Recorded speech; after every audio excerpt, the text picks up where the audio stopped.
નમસ્કાર દોસ્તો, આજે આપણે ધોરણ 9ના સંસ્કૃત વિષયના પાઠ નંબર 1 સમર્ચનમના સ્વાધ્યાયનું સંપૂર્ણ સોલ્યુશન જોઈશું. તો શરૂ કરીએ આપણે અનુવાદથી. જોઈએ પહેલો શ્લોક. અગ્નિમીણે પુરોહિતમ યજ્ઞસ્યે દેવ મૃત્વીજમ હોતારમ રત્નધાતમમ. જોઈએ તેનું અનુવાદ. યજ્ઞના પુરોહિત, દિવ્ય પ્રકાશવાળા દેવ, યજ્ઞ કરાવનાર, હોમ હવન કરનાર, રત્નોને ધારણ કરનાર અગ્નિની હું સ્તુતિ કરું છું. ત્યાર પછી જોઈએ બીજો શ્લોક. અગ્ને વ્રતપતે વ્રતમ ચરિષ્યામિ તચ્છકેયમ તન્મે રાધ્યતામ ઈદમહમનુતાત સત્યમુપેમી. જોઈએ તેનું અનુવાદ. હે વ્રતોના અધિપતિ અગ્નિદેવ, હું તમારા વ્રતનું પાલન કરીશ.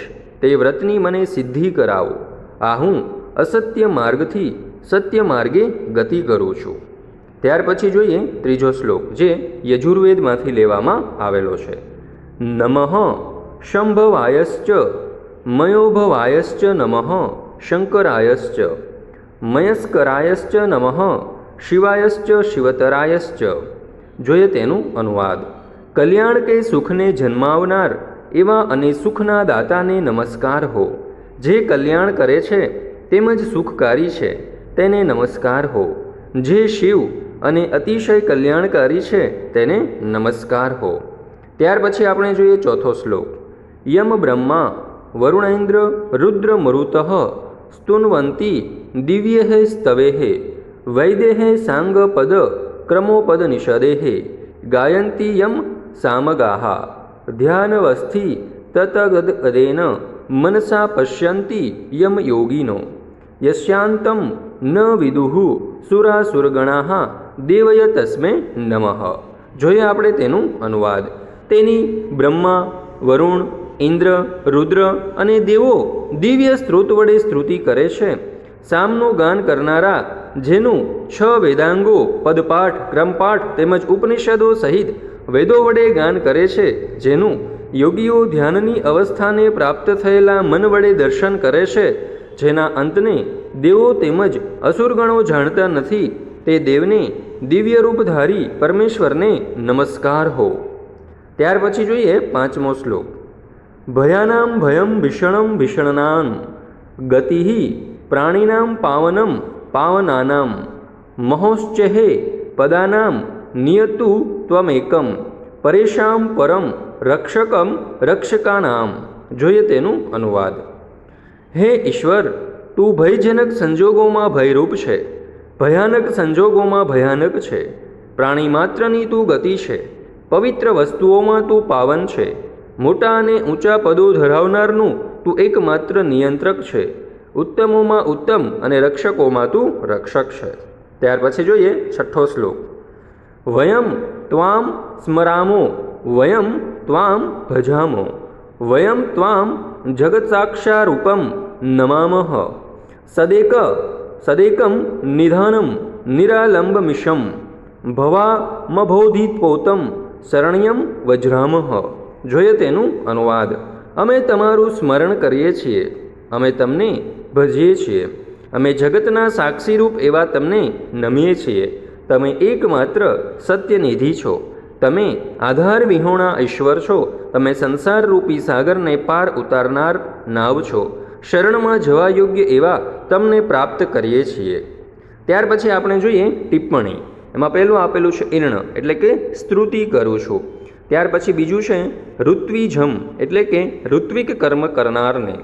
ત્યાર પછી છે હોતારમ, એટલે હવન કરનારને, હોમ કરનારને. શકેયમ, એટલે શકું અથવા તો સમર્થ બની શકું.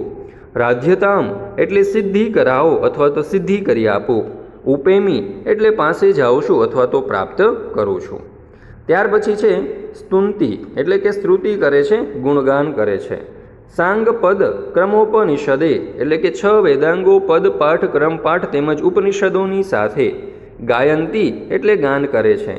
સામગા, એટલે સામ મંત્રોનું ગાન કરનારા. ધ્યાના વસ્થિ તદગતૈન, એટલે ધ્યાનની અવસ્થાને પ્રાપ્ત થયેલા. મનસા, એટલે મન વડે. વિદ્રુહુ એટલે જાણે છે, પ્રાપ્ત કરે છે. મહોચ્ચેહે પદાનમ એટલે મોટા અને ઊંચા પદો ધરાવનાર, પરેશામ એટલે ઉત્તમોમાં શ્રેષ્ઠમાં. ત્યાર પછી છે જગત સાક્ષી રૂપમ એટલે જગતના સાક્ષી રૂપ, એકમાત્ર એટલે એકમાત્ર. ભવામ બોધિ પોતમ એટલે સંસારરૂપી સાગરની પાર કરાવનાર, શરણ્યમ એટલે શરણમાં જવાલાયક આશરો લેવા માટે યોગ્ય. ત્યાર પછી આપણે જોઈએ સ્વાધ્યાય. એમાં પ્રશ્ન નંબર 1. અધોલિખાના પ્રશ્નનામ ઉત્તરાણી સંસ્કૃત ભાષાયામ લિખત. પહેલું, કમ પુરોહિતમ ઈડે ક્યાં પુરોહિતની હું સ્તુતિ કરું છું? તો જવાબ આવશે અગ્નિમ પુરોહિતમ ઈડે એટલે કે અગ્નિ પુરોહિતની સ્તુતિ કરું છું. બીજું, યજ્ઞસ્ય દેવઃ કહ અસ્તિ યજ્ઞના દેવ કોણ છે? તો જવાબ યજ્ઞસ્ય દેવઃ અગ્નિ અસ્તિ એટલે કે યજ્ઞના દેવ અગ્નિ છે. ત્યાર પછી જોઈએ ત્રીજો સવાલ. અહમ કિમ ચરિષ્યામી એટલે કે હું શું પાળીશ? તો જોઈએ ઉત્તર અહમ અનૃતાત સત્યમ પ્રતિ ગમનાય વ્રતમ ચરિષ્યામી એટલે કે હું અસત્યથી સત્ય તરફ જવા માટે વ્રત પાળીશ. ચોથું, દિવ્યેહે સ્તવેહે કે સ્તુવંતીહી જોઈએ તેનું ગુજરાતી. દિવ્ય સ્ત્રોત વડે કોણ સ્તુતિ કરે છે? તો જોઈએ ઉત્તર બ્રહ્મા, વરુણ, ઇન્દ્ર, રુદ્ર, મરુતઃ ચ દિવ્યે હે સ્તેવે હે સ્તુવંતી એટલે કે બ્રહ્મા, વરુણ, ઇન્દ્ર, રુદ્ર અને અન્ય દેવો એ દિવ્ય સ્ત્રોતોથી સ્તુતિ કરે છે. ત્યાર પછી આપણે જોઈએ પાંચમો શ્લોક. વયમ કમ શરણમ વ્રજરામ અમે કોને શરણે જઈએ છીએ? ઉત્તર વયમ નિરાલંબમ ઈશમ શરણમ વ્રજરામ અમે આલંબન વિનાના ઈશને શરણે જઈએ છીએ. ત્યાર પછી જોઈએ પ્રશ્ન નંબર 2. પ્રકોષ્ઠાત ઉચિતમ પદમ ચિત્વા વાક્ય પૂર્તિ કુરુત. પહેલું, અહમ ખાલી જગ્યા રત્નધાતમમ ઈણે તો જવાબ આવશે અગ્નિમ. બીજું, ઇદમ અહમ ખાલી જગ્યા ઉપૈમી તો જવાબ આવશે સત્યમ. ત્રીજું, યોગિનઃ ખાલી જગ્યા પશ્યંતી તો જવાબ આવશે મનસા. ત્યાર પછી જોઈએ ચોથું, સુરાસુર ગણાહા દેવસ્ય ખાલી જગ્યા ન વિદુહુ તો જવાબ આવશે અંતમ. પાંચમું, વયમ ત્વામ જગતાક સાક્ષી રૂપમ ખાલી જગ્યા તો જવાબ આવશે નમામહ. ત્યાર પછી જોઈએ પ્રશ્ન નંબર 3. પ્રકોષ્ઠગતમ પદમ પ્રયુજ્ય અદ્યો લિખાતાની વાક્યાની પ્રશ્નાર્થ સ્વરૂપે પરિવર્તયન. તો પહેલું વાક્ય છે દેવાય નમઃ કૌંસમાં આપ્યું છે કસ્મે તો જવાબ આવશે કસ્મે નમઃ. બીજું, સાંગ પદ ક્રમોપનિષદે વૈદેહે સામગાહા ગાયંતી કૌંસમાં છે ગે તો જવાબ આવશે સાંગ પદ ક્રમોપનિષદે વૈદેહે કે ગાયંતી. ત્રીજું, યોગિન દેવમ પશ્યંતી તો જવાબ આવશે યોગિનઃ કમ પશ્યંતી. ત્યાર પછી પ્રશ્ન નંબર 4. અદ્યો લિખાતાનામ પ્રશ્નનામ ઉત્તરાણી ગુર્જર ભાષાયામ લિખતઃ. પહેલો સવાલ, અગ્નિદેવની કઈ કઈ વિશેષતાઓ મંત્રમાં વર્ણવી છે? ઉત્તર, અગ્નિદેવ યજ્ઞના પુરોહિત અને કુળગુરુ એટલે કે યજમાનના અભિષ્ટકે સંસ્કારાદિ કર્મને કરાવનાર ગોર છે. યજ્ઞ કરાવનાર બ્રાહ્મણ છે. દિવ્ય પ્રકાશથી તેજોમય દેવ છે. હોમ હવન કરાવનાર છે તથા રત્નોને ધારણ કરનાર છે. ત્યાર પછી આપણે જોઈએ બીજો સવાલ, અગ્નિથી કયું વ્રત લેવામાં આવ્યું છે?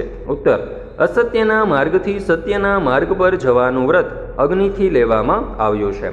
ત્રીજો સવાલ, યોગીઓ કોના દર્શન કરે છે કેવી રીતે? ઉત્તર, યોગીઓ ધ્યાનની અવસ્થાને પ્રાપ્ત થયેલા મન વડે દિવ્ય રૂપધારી પરમેશ્વરના દર્શન કરે છે. ત્યાર પછી જોઈએ ચોથો સવાલ, ભક્ત જેના શરણમાં જાય છે તે દેવતત્વ કેવું છે? ઉત્તર, ભક્ત જેના શરણમાં જાય છે તે દેવતત્વ ભયજનક સંજોગોનું ભયરૂપ તત્વ છે. ભયાનક સંજોગોમાં ભયાનક છે. પ્રાપ્તિ માત્રની ગતિરૂપ છે. પવિત્ર વસ્તુઓમાં પાવન છે. ઉચ્ચ પદોનું એકમાત્ર નિયંત્રક છે. ઉત્તમમાં ઉત્તમ અને રક્ષકોમાં રક્ષક છે. ત્યાર પછી જોઈએ પ્રશ્ન નંબર 5, શ્લોક પૂર્તિ કુરુત. તો જોઈએ આપણે પહેલો શ્લોક, અગ્નિ વિણય પુરોહિતમ યજ્ઞસ્ય દેવ મૃત્વિ બીજમ હોતારમ રત્નધાતમમ. બીજો શ્લોક, નમઃ શંભવાયશ્ચ મયો ભવાયશ્ચ નમઃ શંકરાયશ્ચ મયસ્કરાયશ્ચ નમઃ શિવાયશ્ચ શિવતરાયશ્ચ. ત્યાર પછી જોઈએ ત્રીજો શ્લોક, વયમ ત્વામ સ્મરામો વયમ ત્વામ ભજામો વયમ ત્વામ જગતા સાક્ષી રૂપમ નમામઃ સદેકમ નિધાનમ નિરાલંબમિશમ ભવામભોધિપોતમ શરણ્યમ વજરામઃ. ત્યાર પછી જોઈએ પ્રશ્ન નંબર 6, ક વિભાગમ ખ વિભાગેન સહ યથાર્થરીત્યામ સંયોજિતયત.